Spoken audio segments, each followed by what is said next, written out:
चलते dating app पर मिलते हैं। उसी बीच उनकी बॉन्डिंग बहुत अच्छी बन जाती है और दोनों एक दूसरे से प्यार करने लगते हैं। बस लॉकडाउन खत्म होते ही चट मंडी पट शादी। उससे पहले घर में बात तो कर लो। अरे माँ पापा कभी मना नहीं करेंगे। अमर की बात सुन रश्मि खुश हो जाती है। ऐसे ही दिन बीतते हैं और देखते ही देखते लॉकडाउन खुल जाता है, जिसके अगले ही दिन अमर अपने परिवार के साथ रिश्ता लेकर रश्मि के घर पहुंच जाता है। अभी लॉकडाउन खुला ही है और कोरोना तो खत्म भी नहीं हुआ, इसलिए ज्यादा कुछ ना करके अगले कुछ दिनों में छोटे फंक्शन के साथ शादी कर लेते हैं। अमर के पापा की बात पर सब सहमत हो जाते हैं। कुछ दिन बाद दोनों की शादी हो जाती है और रश्मि अपने ससुराल पहुंच जाती है। बेटा, शादी तो तूने अपनी मर्जी से कर ली, लेकिन बहू को बोल देना इस घर में हुक्म मेरा ही चलेगा, इसलिए अपना राज जमाने की कोशिश भी ना करें। माँ, रश्मि को यहाँ सिर्फ प्यार, आशीर्वाद और अपनापन चाहिए, पैसा या राज नहीं। बेटी की बात पर सास मुंह बनाए वहां से चली जाती है और अब वो हर रोज रश्मि को परेशान करना और ताने देना शुरू कर देती है। देखो, ये है आजकल की लड़की, इंटरनेट पर लड़कों से बातें करते हुए इन्हें शर्म भी नहीं आती, और यहाँ तो देखो कितनी सीधी सुशील बनकर दिखा रही है। मम्मी, शादी के रिश्ते वाले इंटरनेट ऐप से जब किसी को कोई दिक्कत नहीं है, फिर डेटिंग ऐप के जरिए मिलना किस तरह गलत हो सकता है?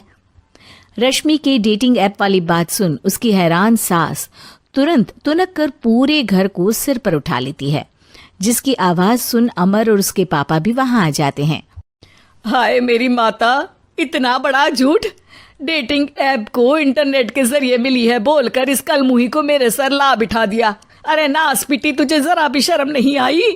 वहां न जाने कितने लड़कों से गुलु गुलु करके तुझे मेरा ही लड़का मिला था फंसाने के लिए।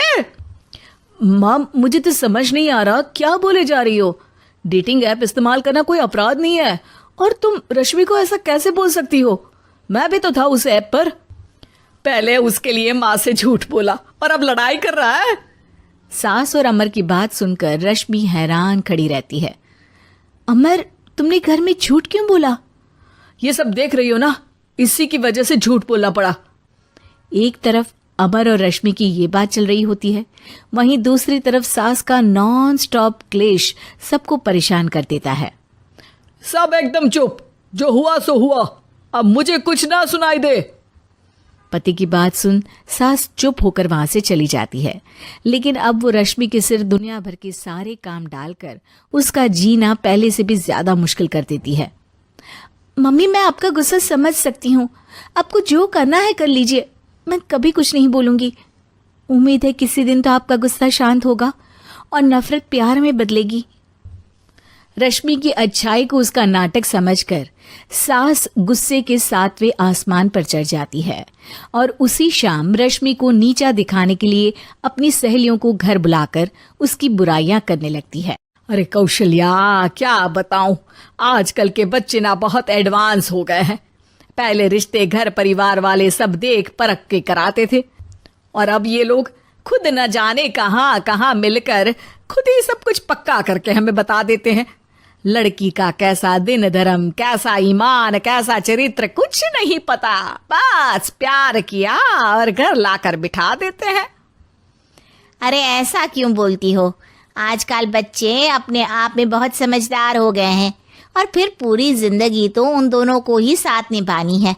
अपनी पसंद से शादी कर भी ले तो क्या दिक्कत, तू ही देख ले, पहले इतना अच्छा बेटा और अब सोने पर सुहागे जैसी सर्वगुण संपन्न बहू। और पता है, अभी कुछ दिन पहले मेरी बेटी ने मुझे डेटिंग ऐप के बारे में बताया, जहां लड़का लड़की अपनी पसंद से अपने आप एक दूसरे को चुन लेते हैं, और फिर अगर सब सही रहता है तो बात आगे भी बढ़ जाती है। अरे इसमें इतना खुश होकर क्या बता रही हो? ये तो गलत है। न जाने कौन क्या है, कितना झूठ कितना सच है। अरे पर सोचो, जब तुम किसी के बताए रिश्ते को देखने जाते हो तो क्या एक ही बार देखने से सच झूठ का पता लगा सकती हो? जरूरी नहीं कि बच्चों का लिया फैसला हमेशा गलत हो। अरे बहुत बार हमसे भी तो गलत फैसले होते हैं ना। अच्छे बुरे लोग तो हर जगह मिल सकते हैं, फिर इसमें सिर्फ बच्चे ही गलत कैसे? सहेलियों की बात सुन सास सोच में पड़ जाती है और इसी तरह कुछ दिन बीत जाते हैं जिसमें ना तो वो रश्मि को परेशान करती है और ना ही कोई ताना सुनाती है, जिसे देख रश्मि परेशान हो जाती है। मम्मी, आपकी तबीयत तो ठीक है ना? कुछ दिनों से देख रही हूँ आप मुझे कुछ बोलती ही नहीं। तो मेरा परेशान करना ज्यादा अच्छा लगता है क्या? नहीं, आपकी शांति उससे ज्यादा परेशान कर रही है। शांति इसलिए है क्योंकि मुझे एहसास हो गया है कि गलत तुम लोग नहीं, मेरी सोच है। प्यार तो एक सुंदर एहसास और शादी खूबसूरत साथ है। अगर ये साथ सच्चा है तो कहीं पर भी किसी भी तरह जुड़ा हो उससे कोई फर्क नहीं पड़ता। आप कौन है? इतनी अच्छी बातें मेरी पत्नी तो नहीं बोल सकती।